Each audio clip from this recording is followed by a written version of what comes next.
Gustavo Gayer is joining us from there. Mr. Gayer, thank you very much for joining us tonight. Well, simply put, will Lula get impeached over Israel? How do you explain this vast political support in Congress, including by members of the government base?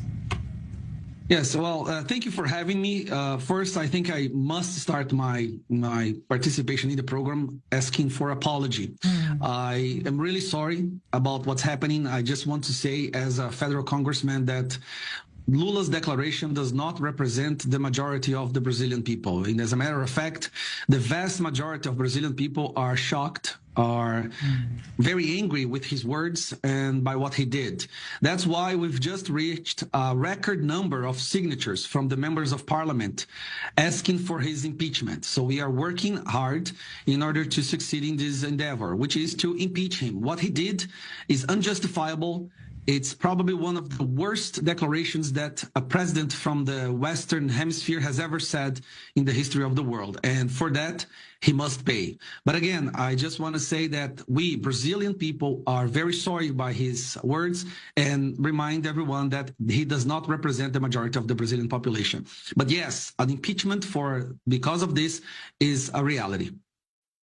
And Gayer, I'm sure that many of our viewers here in Israel and elsewhere are very grateful for your statements, no doubt about that. But let's go back to what we're seeing now in the Brazilian Congress. What are the next steps for impeachment? How feasible is that, or is it, and not undermining the significance of such, is it just a way to hurt him politically? Well, we are, of course, we are focusing on success, getting him out of office. But for that, we need the president of the House of Representatives to admit this this impeachment. And the public pressure, the population on social media, on the streets, has been enormous. Just so you can understand, on next Sunday, there will be a protest on Avenida Paulista. Here now, it's our symbol of our manifestations, right? Protests, people going on the streets. And we are expecting more than 1 million people at this protest. There are two main reasons for this protest. One is the political persecution perpetrated by this government and his Supreme Court, which is majority chosen by the Workers' Party, which is Lula's party, against conservative and right-wing politicians and population in general. We have witnessed an extreme censorship, the collapse of our freedom of expression, and also because of what Lula said about Israel and his anti-Semite comments. Wow. But it's important to remember that this is nothing new. The whole world knew about Lula's position. Right. During his campaign in 2022, he was the only president that we know of that received support from Hamas. Hamas actually wrote on their official website that they supported Lula, which is interesting given the fact that the mainstream media here in Brazil always depicted his opponent as being the Nazi or a dictator. But Hamas, of course, supported Lula. When the result was declared and that Lula had won the election, Hamas wrote another letter of congratulation and congratulated him for his victory.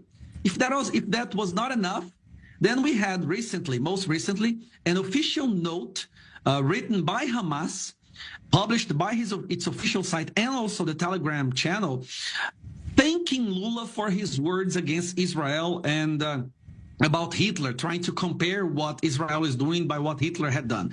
So this is the first time in history that we know of a president from a allegedly democratic country being thanked by the most evil terrorist group in history. And to top that, because it can get worse when we talk about Lula. Yeah, as if it was not enough until recently. now. Yeah. He went to Africa recently and declared that he will continue funding the agency under the United Nations that was caught helping the Hamas attack, and asked for other countries to return their funding to this agency as well. So it's extremely embarrassing for us, people of Brazil, people who really value democracy, to be represented by this person. But I believe the impeachment will resolve that. So Congressman Gayer, as we are nearing, unfortunately, the end of our conversation, if I understand correctly from what you're saying, under the current Lula administration, the Brazil-Israel relations cannot really be mended. We simply have to wait for the administration to change. Well, the way I see it, yes. The last news we had from the government is that they were thinking about expelling the Israel ambassador. Now, that is the last thing you do before going to war against the country. And they are actually considering expelling him. Also, they are calling Netanyahu and also the chancellor, Israel Katz, I believe it's his name, by fascist.